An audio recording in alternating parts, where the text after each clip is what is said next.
Muito bem, estamos de volta com SBT Notícias, também pelas nossas redes sociais, né? Você pode acompanhar toda a nossa programação, né, televisiva. Então, nosso abraço, nosso carinho a todos que acompanham aí, não só no estado, mas no Brasil e no mundo. Estamos recebendo em nossos estúdios a presença do vice-prefeito Silvio Fávaro, para estar falando um pouco da história do município, contar um pouco da história dele como profissional da advocacia e também, né, está falando do atual momento que nós estamos vivendo, né, já os preparativos também para as eleições deste ano. Bom, inicialmente, Silvio, vice-prefeito, Silvio Fávaro, nosso boa tarde, tudo bem contigo? Boa tarde, Valdeci, boa tarde, o pessoal que em casa nos assiste, né? E dizer que, para mim, mais uma vez, estar aqui com você é uma satisfação, porque tu sabe o carinho que eu tenho por você, né? Como diz, a recíproca é verdadeira, a gente também tem carinho e admiração pelo nosso amigo Silvio Fávaro. Bom, inicialmente nós falávamos ali dos preparativos, né, para comemorarmos aí os 30 anos de emancipação, um momento todo especial para Lucas do Rio Verde, para cada munícipe, né? E você, num momento que vive, eu acho que um dos melhores momentos da tua vida, né? Além de profissional aí da advocacia e que atua há 20 anos em Lucas do Rio Verde, também uma data marcante, né, Silvio? Para a vida de cada luverdense, digamos assim, né? Sem dúvida nenhuma, né? Vamos complementar 30 anos de Lucas, né? É uma cidade que começou de um assentamento, né? Eu falo que Lucas é uma cidade exemplar para o Brasil inteiro, não só para o Mato Grosso. Foi um assentamento que deu certo, as pessoas que chegaram aqui, os pioneiros que chegaram aqui acreditaram e essa cidade virou o que virou hoje graças aos esforços das pessoas. E completando 30 anos, né, com muita alegria, com muita garra e esperamos cada vez mais nossa cidade prosperar muito mais pela frente. O diferencial que você faz de Lucas em relação aí, vamos falar, a maioria dos municípios agora você faz parte também da gestão municipal, embora não está atuando diretamente, mas é vice-prefeito, claro que tem oferecido a sua opinião, né, na mídia, nas reuniões, sobre os mais diversos assuntos. O município tem sido um município que tem pressa, né? Lucas do Rio Verde sempre teve pressa para as coisas, né? E a gente é bom mencionar que tudo que acontece aqui, hoje falava ali, estava na Sicredi, os amigos lá falavam, olha, aqui o diferencial é porque, assim, sempre foi, não é na atual gestão, mas já nas gestões anteriores, quando o Estado não faz, a União não faz, o município e a comunidade faz, né? As coisas, né? Fazem acontecer, né, Silvio? Exatamente, é isso que eu falo que nossa cidade é diferenciada. Por quê? A gente não fica só dependendo do governo do Estado. O povo se junta, os pioneiros, o comércio, os empresários, eles se unem e fazem com que a coisa aconteça. Então, por isso que o Lucas sempre foi passos largos, né? Porque o povo aqui acredita, o povo quer que aconteça. O povo não gosta daquele negócio, disso, daquilo, não. Aqui nós vamos fazer, nós temos que fazer. Você pode ver que as nossas escolas são referência no Mato Grosso e no Brasil. Nós somos referência em várias situações. Então a gente tem que sentir orgulho. Mas isso vem do quê? Das pessoas que moram aqui, os políticos que passaram daqui e os políticos que estão aí. Né? Então a gente só tem que agradecer. Não tem como ser diferente. Não, né? Não pode ser diferente. Lucas não aceita errar. Lucas não existe errar. Aqui, nós estamos aqui para continuar o crescimento e para ajudar essa cidade e contribuir da melhor forma possível. Você não tem medo, aqui eu queria depois voltar a falar um pouco, com esse crescimento da gestão pública, não conseguir chegar num ponto, não conseguir mais acompanhar, vamos falar, o crescimento populacional, oferecendo escolas, saúde, eu já vejo dificuldades. Dias atrás eu acompanhava os debates, eu acompanho, você também acompanha, com a questão da saúde, né? Exatamente. O que eu até gostaria depois de entrar nesse assunto contigo, eu vejo assim, é o que você falou antes. Lucas, nós não podemos para amanhã, esperar dos órgãos. O povo tem que fazer. O gestor tem que ser arrogante, tem que ser determinado e colher os dados. Porque se você ficar esperando, nós vamos ficar lá para trás. A cidade está crescendo, está chegando as empresas. Só que nós precisamos do quê? De creche, precisamos de escola, precisamos de casas populares. Nós precisamos de um projeto que avance e continue avançando. Está chegando e nós vamos cada vez mais acompanhando esse crescimento. Não vai parar. Né? Se não acompanhar, nós vamos ficar para trás. E nós não somos acostumados a ficar para trás. O verde é referência. E pode dar vamos falar, um colapso, né, na área da saúde, da educação. Eu vejo esses dois setores preocupantes, né? Sem dúvida alguma. Essa é uma das preocupações que os gestores nossos precisam ter. Quando eu falo gestores, eu não falo só referência ao prefeito. Eu falo referência aos vereadores, eu falo referente à sociedade, aos empresários, todos, um conjunto, para que todo mundo se junte, para que a coisa aconteça. Mas é exatamente, se tiver um problema na sociedade, o problema não é da gestão, o problema é de todos, né? É de todos. Bom, 28 anos atrás, como que era Lucas do Rio Verde? Olha, quando eu cheguei aqui em Lucas do Rio Verde, não acho que você e tantos outros que chegaram aqui, nós éramos motor gerador. Não tinha asfalto, meia dúzia de asfalto na cidade. A energia era motor gerador. Era até às 10, 11 horas. Aí acabou, os bares, os lugares. Eu lembro que era velhinha nos lugares da gente se encontrar lá para comer um lanche, né? Era muito difícil aqui, mas o povo nunca deixou de acreditar nessa cidade. E o povo mato-grossense nunca deixou de acreditar nesse estado. Você pode ver essa BR-163, não era um estado que estava e hoje está. Tem que melhorar mais? Tem que melhorar mais. Mas você vê como que a coisa evoluiu. Eu lembro quando eu advogava, a gente pertencia a Rosário. De Rosário a gente foi parar para Diamantina. A comarca. A sede da comarca em Rosário. Era Rosário. Depois foi para Diamantina, depois veio parar em Sorriso. E nós, com um grupo de advogados que estávamos aqui, nós brigamos. Trouxemos a comarca para Lucas do Rio Verde. Quer dizer, foi um processo de todo mundo. Temos hoje a sede da OAB, brigamos pela OAB e tantas outras coisas que aconteceram em Lucas do Rio Verde. O povo em si, entendeu? É guerreiro. A Justiça do Trabalho. O INSS, que a pessoa vai aposentar, tinha que ir ou Diamantina ou Sinop. Hoje nós temos o posto do INSS aqui no Rio Verde. E tantas outras coisas que a cidade aconteceu e evoluiu. E tem que evoluir muito mais. Tem muito para crescer. A nossa cidade hoje é a quarta economia do Estado. É uma cidade rica. Então nós temos que corresponder com a sociedade com isso. Certo. O crescimento nosso aqui, nós já falamos isso, é muito grande, né? O poder público, eu me lembro na gestão do prefeito Otaviano, ele falava lá atrás que tinha uma margem de 30%, né, para fazer os investimentos necessários em infraestrutura. Depois, quando entregou o mandato, o Otaviano falava que tinha uma margem de 5%, que confirma o prefeito Luiz Binotti, fala também que hoje a margem é apertada. E o que aconteceu isso? Foi essa migração, que o município, se for olhar de 90 para 2018, lá em 90, acho que nós não tinha 15 mil habitantes, né? Não tinha não, né? Hoje nós estamos aí com quase 90 mil habitantes, né? É aí que eu falo, os gestores têm que estar preocupados com esse crescimento. Com o planejamento, né? Com planejamento. A gente não pode brincar. E Lucas, por que esse crescimento da nossa cidade? Eu falo com muito orgulho de Lucas do Rio Verde. Eu amo essa cidade. Porque o povo aqui é arrojado. O povo aqui faz acontecer. E isso faz com que nós sejamos referência lá fora. Nós somos referência. Não só no estado do Mato Grosso, por onde você anda. Eu estava nos Estados Unidos e estava com a camisa do Luverdense. O cara veio me cumprimentar. Você é de Lucas? Eu torço para o seu time. Quer dizer, lá fora, nós somos referência. Que bacana isso. Verdade. Como nossa cidade é, né? Bom, eu queria que você falasse também a respeito aí nós tivemos aí a infraestrutura ainda no estado, ainda se falava disso, das estradas. Era já para nós termos aí uma infraestrutura de logística e de transporte muito melhor, né, Silvia? Essa ferrovia era para ter já, vamos falar, se não chegado, mas era avançado, né, na nossa região. E sem dúvida nenhuma. Você sabe? E essa BR era para ter sido já duplicada, né? Sem dúvida. Nós merecemos isso pela economia pujante que nós temos, né?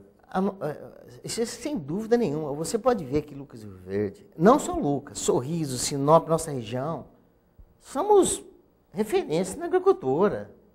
Nós somos responsáveis por quase 1% do PIB na agricultura. E aqui nosso Nortão está esquecido. Não que não está bem o que estava lá atrás, tudo bem, mas hoje nós pagamos um pedágio. Tem que ter ferrovia, tem que ter logística. Sem logística, nós vamos ficar um pouco para trás. Então, na sua opinião, você é advogado e a gente aproveita aí. Não era a hora de dar um checkmate nessa Odebrecht aí, que ali não sai mais nada, você concorda comigo? Sem dúvida. Eu acho que nós estamos perdendo tempo com isso aí, não está não? Sem dúvida nenhuma. Eu até participei de algumas reuniões do sindicato, estive em Brasília com o pessoal. O que nós precisamos fazer? É agora, nós vamos ter oportunidade, pessoal, nós vamos ter oportunidade agora em outubro, de colocar pessoas comprometidas com esse Estado, com essa região. O que nós temos? Qual representante? Quem está lá brigando para nós? Você sabe que tudo, direta e indiretamente, nós precisamos da política. É que move o país, né? No dia da votação, quem estava lá representando? Bem ou mal é a política que vai tomar as decisões por nós, né? Sem dúvida nenhuma. Vamos falar, os gestores, os parlamentares, né, que vão tomar a decisão, que tem o aval do povo, né, que é o voto, para nos representar. Sem dúvida nenhuma, vou dizer. É por aí. Não tem outro caminho, né? Não tem outro caminho. Certo. Bom, Silvio, você está hoje em qual partido político? Eu sou do PSL, né? Eu sou Bolsonaro, né? A gente está aí. Inclusive, estarei... Você está afinado com o homem lá, algum material teu aí? Sim, a gente esteve agora no aniversário dele e domingo estarei no lançamento dele no Rio de Janeiro, né?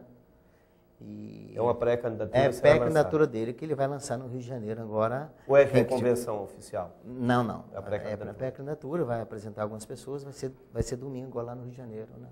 E a gente Deve estará... ser uma grande evento, movimento, né? Um movimento em prol do Bolsonaro, né? Certo. E a gente está aí. E como você está vendo aí, que a gente vê alguns setores, vários setores aí, vendo ele como a mudança aí necessária para o país. Você acha que a candidatura dele vai crescer nessa campanha? A tendência né? Eu vejo assim, ó, eu não tenho dúvida com referência à eleição do nosso pré-candidato Jair Bolsonaro. Porque hoje o Brasil, você conversa com as pessoas não querem falar em política, estão desacreditados. Nós temos que resgatar isso aí. Como que nós vamos resgatar isso aí? É colocar a pessoa lá que realmente vai ter que brigar com todo mundo. Só que para isso também acontecer, ele vai ter que ter pessoas do lado dele, porque sozinho ele não vai conseguir. Ele vai ter que ter senador, ele vai ter que ter deputado federal, ele vai ter que ter deputado estadual, ele vai ter que ter um conjunto, para que o povo volte a acreditar nesse Brasil. Porque hoje, quando você fala em política, o povo se assusta, o povo está preocupado. Primeiro, o povo não quer nem saber. Por que aconteceu? Eu sempre falo isso sem generalizar, eu sei que tem gente boa no meio da política e está pagando caro por isso também. Por que o produto, vamos falar assim, considerar a classe política como um produto, né, ficou tão desgastado assim, né? Chegou a esse ponto. O sistema político que está aí hoje está corrompido. Você pode ver que as pessoas que estão lá não querem largar a teta. Por causa dos privilégios. Não, são os privilégios. O cara rouba, não acontece nada. O cara desvia dinheiro, não acontece nada. Tudo pode. O sistema está corrompido. O que a gente tem que começar? Por que eu acredito no Jair Bolsonaro? Para a gente começar a mudar esse sistema. Sério? Mas ele tem proposta para romper? Tem muitas. Romper o sistema? Muitas. Mas tem como romper? Eu vou dizer, é simples. É simples romper.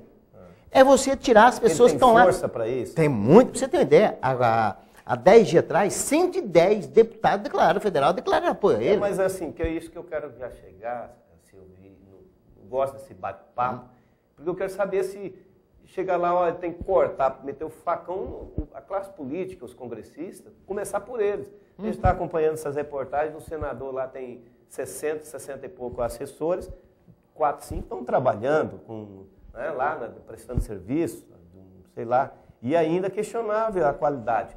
Outro lado, onde deve o Senado e os deputados mostrar transparência para o país, esconde até as notas fiscais dos gastos deles, ali que deveria ser o local da fiscalização, né? Não é. Não é, né? Não é. Então, por isso que o povo está realmente desacreditado na classe, porque não cumpre com a função constitucional dos parlamentares. Aí o povo não se sente representado, Exato. Não é verdade? Então, eu acho isso, que o que o povo quer e o eleitor precisa não é só do discurso e também vamos falar assim, de decisão, de atitude prática mesmo, que possa falar, não, eu vou fazer isso, como que eu vou fazer, certo? E a partir de quando que eu vou fazer isso, certo? Quando eu falo para você que está nas nossas mãos agora em outubro, por quê? Vamos falar da greve dos caminhoneiros. O povo tinha que ter abraçado. Aí para uma Copa todo mundo vai, fecha tudo. Eu faço a pergunta. Para o país. Para tudo. Agora, quando tinha uma causa para nós agarrar e brigar por ela, o que foi feito? Aí eu falo, por exemplo, você sabia quantos deputados federal tem em Brasília, Walter?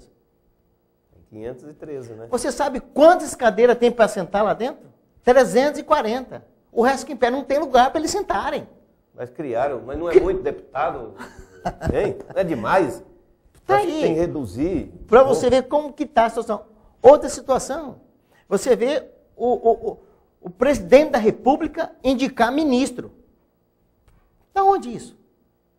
Para favorecer ele depois? Ministro do Supremo, né? O Supremo, você vê o que aconteceu agora. Está tudo errado. Então, para isso... Que vai julgar ele próprio. Vai julgar ele próprio. Então, o que nós precisamos? Nós precisamos colocar pessoas que têm coragem de encarar esse sistema. É fácil? Não é. Que isenção vai ter o STF, né?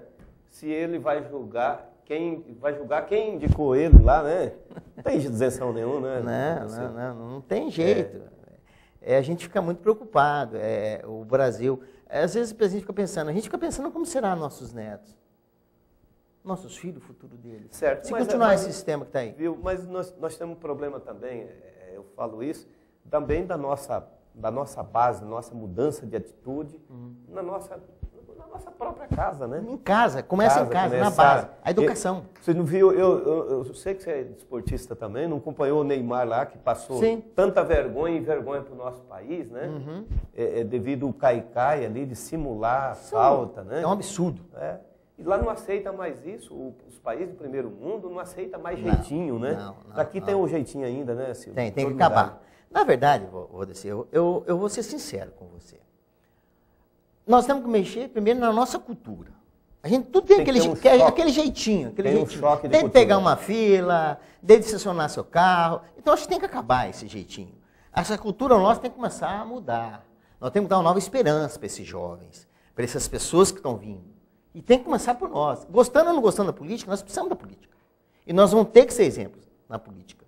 Né? Então, por isso que eu falo que vai vir agora as eleições. Você acha que vai ter uma mudança grande ou não? Eu acredito que sim. Mudança, estou falando no parlamento, no Senado. Eu acredito que tem que ter essa mudança. Nós vimos as eleições lá de Tocantins que o eleitor, a maioria não quis ir à urna. Nós não corremos esse risco de... Grande. Mas aí que vem o grande detalhe. Quem não vota... Vai favorecer quem? Os que estão lá. Eu falei, eu não vou votar, não quero votar para ninguém. Ok, beleza, é direito seu de votar. Só sabe quem que você está favorecendo? Você está favorecendo aquele que já está lá. Porque ele já tem a basinha dele, já tem o esqueminha dele, para lá votar. E aí dá uma abstenção lá, o que acontece? Os que tinha realmente, o povo queria, você vai colocar quem você não queria lá. Então, isso é muito preocupante. Por isso que nós temos que fazer uma conscientização do voto.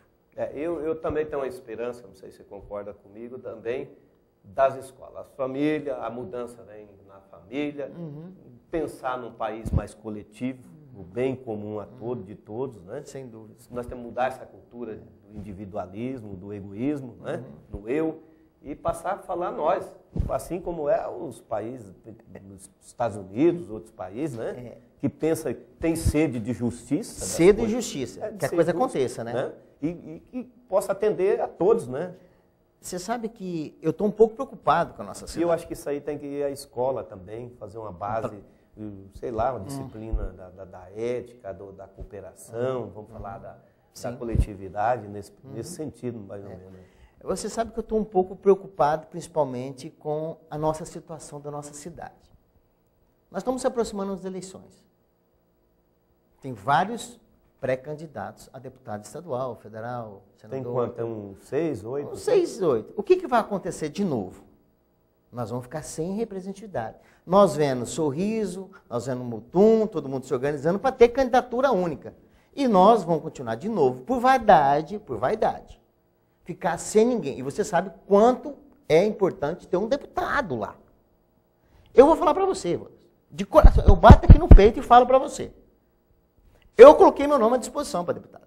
Mas se tiver... Como pré-candidato. Como pré-candidato. Se tiver que abrir a mão para alguém que seja honesto, que tenha responsabilidade, compromisso com a nossa cidade, e que esteja bem nas pesquisas e possibilidade, eu sou o primeiro a retirar meu nome fora. Não tenho vaidade nenhuma. Só que nós precisamos de pessoas que estejam comprometidas com a nossa cidade. Só isso que eu falo. Eu não tenho vaidade. Se é Silvio, se é A ou B ou C. Isso eu estou muito preocupado. Você sabia que as cidades vizinhas já estão se organizando para ter candidatura única. Sorriso tem 2 deputados. Acho que é difícil. O único, acho que um dos 2 nomes. Até que pelas disputas, pela influência do cenário estadual. Como que Mutum teve? Um prefeito só. E vai ter um candidato só em Mutum. Nós vamos perder? Por que lá pode e que não pode? Se nós se unirmos, será que isso não pode acontecer? Está na hora de ter um representante. Porque se a gente tiver um deputado lá, por exemplo, vamos supor que seja o A, o B ou o C. Nós precisamos ter alguém que vá lá no governo federal brigar por nós. Que vá em Brasília brigar por nós. E nós vamos ficar de novo dependendo de pessoas que só promete e não faz nada. Você acha que está correto isso? Realmente seria uma proposta inteligente e interessante, né? Mas, como diz o saudoso Brizola, os interesses são maiores, né? Aí eu faço vou dizer com todo respeito, eu faço uma pergunta para você. Será que essas pessoas estão comprometidas com o Núcleo de Rio Verde? Eles estão preocupados com a nossa cidade? Ou estão preocupados com eles? Ou com algum grupo político? Eu vou deixar essa pergunta no ar. Então está na hora do cidadão luverdense, essa terra que eu tanto amo, e pensar em quem nós vamos querer. Que saia 2, 3, vamos escolher que seja o melhor que vai nos representar. Tem os grupos, isso é uma proposta muito interessante, mas a gente sabe disso que na prática tem os grupos aí que vão concorrer, né, a majoritária, os candidatos aos governos vão forçar aí o lançamento de candidatura de cada lado, ser 1 ou 2, 3 lados, né? E isso vem de cima para baixo, né, doutor Silvio? Você sabe que, por exemplo, Lucas do Verde, ela é referência lá fora. É uma cidade rica e pujante. Só que eu ando pelos bairros. Eu vejo a carência que nós estamos tendo de casinha popular. Eu vejo mãezinha chegar para mim e falar assim, onde que nós vamos morar? Eu chego em certas casas que esse estúdio seu aqui é maior que a casa onde mora 4 pessoas. E aí? Eu cheguei em lugar, mães que chegaram para mim, mãezinhas chegaram para mim e falaram assim, eu não tenho onde deixar meu filho. E aí? Nós precisamos dar para a sociedade uma moradia digna. Nós precisamos dar para as pessoas um lugar para educação para os seus filhos. Porque daí a família vai estar bem. Você imagina, a família está na casinha dela. O filho dele saber que está lá numa creche. O pai e a mãe trabalhando para dar uma condições melhores para todo mundo. Isso não é bonito demais? Para isso acontecer, precisa do quê? Parece que acabaram com os projetos habitacional, né? Falaram tanto aí do Lula, do PT, aí parece que o Temer aí, 2 anos e pouco, nenhum projeto habitacional foi lançado no país. Né? Você sabe que você tocou num assunto que eu não tenho nada contra o PT, não sou PT. Mas, veja, tudo jogo em cima do PT. Mas será que o PT, tudo é só o PT? Será que os outros partidos também não estão tudo juntos? Não sei, julgar é fácil, sabe? Tá certo. Bom, eu gostaria de agradecer ao Dr. Silvio Fávero, aí a liberdade que tem, né, de estar expressando o sentimento, né, a opinião, e aqui a gente procura fazer sempre isso, né? Vamos convidar também os amigos aqui de Lucas, do Rio Verde, né, que têm suas pretensões também, para estar falando, para estar colocando o ponto de vista sobre a cidade, sobre a região, sobre os mais diferentes setores, né? Eu penso que com a manifestação do pensamento é que vai contribuir para a gente continuar crescendo e melhorando, né, doutor Silvio? Eu só gostaria de fazer uma colocaçãozinha, se eu tiver tempo, oportunidade. É assim, ó, o que eu vejo, por exemplo, nós precisamos um pouco de respeitar nossas autoridades. Quando eu falo autoridade, eu falo de prefeito, eu falo de vereadores e falo da polícia militar, porque isso está pegando mal para nós, as redes sociais. E isso vai refletir lá fora. E nossa cidade, Eu tenho que respeitar se você tem essa posição, aquela, mas nós precisamos pensar num bem comum, no maior, em Lucas de Rio Verde, num todo. Você acha que o povo tá muito, vamos falar assim, intolerante por falta de atitude de alguns? Todo mundo paga, né? Exatamente. E não é isso. Nós precisamos votar sem referência. Lucas sempre foi referência. E automaticamente, se nós não tomar o caminho correto, isso não vai ficar bem para Lucas do Rio Verde. Você não acha que é assim que temos que, quando for discutir, não é todos os assuntos, mas os principais assuntos, a classe política chamar a sociedade, estar mais disposta a debater? Sem dúvida nenhuma. Não falta um pouco mais falta. Puxar, convocar o outro? Uhum. Falta firmeza. Por você ser líder, você tem que ser firme. Tem que ser firme. Né? Tem que ser firme e pronto, acabou. Vamos montar um conselho político. E não deixar margem para nada. Não, né? Tem que chegar e fazer a coisa acontecer. Esse negócio de, não. É assim, ó, vamos chamar a sociedade, vamos chamar os presidentes de bairro, vamos chamar a liderança, vamos chamar os vereadores, vamos sentar e vamos fazer uma reunião ampla. Eu questionei que a maioria, a gente não sabe nem quem votou federal, estadual, não é verdade? E também eles sumiram, né? Pegaram o voto e vazaram, né? Então, por aí a gente vê que... É essa a minha preocupação. Uhum. O cara hoje, por isso que eu falo, não venda seu voto. Vota, é aqui que seu filho estuda. Sagrado, né? É coisa mais aqui que a saúde que você usa. Vou votar, vou ganhar, o cara vai me dar. Daqui a pouco o cara vai embora. Você não vai ver mais ele. Você continuar morando aqui. Consciência do voto é consciência de cidadania, né? É a maior arma que o ser humano... Se o brasileiro, o eleitor, tivesse consciência do voto, o político tem mais medo do voto, né? Não se eleger, não é isso? Você sabe, se o povo brasileiro soubesse a força que ele tem, é o voto. Todo político tem medo do povo. Porque quando o povo começa a inflamar, todo mundo fica com medo, os políticos ficam com medo. Não aparece para votar, some todo mundo. Porque a hora que o povo fala, vamos, ele sabe que está na mão do povo. E o povo tem que aprender a votar. Esse é meu ponto de vista. Mas nós estamos aprendendo aos poucos, né, doutor? A gente está começando aí. Valeu, Obrigado, doutor Silva.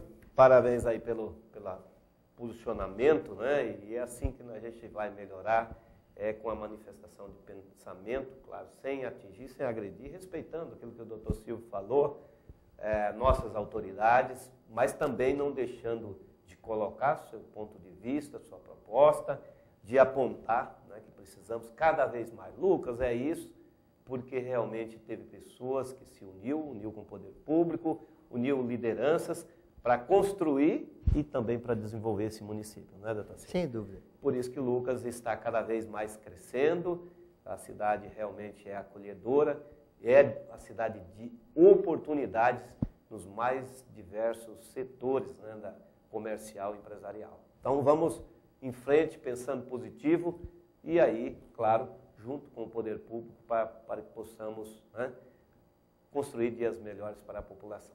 Nós vamos a um breve intervalo comercial, nós voltamos na sequência.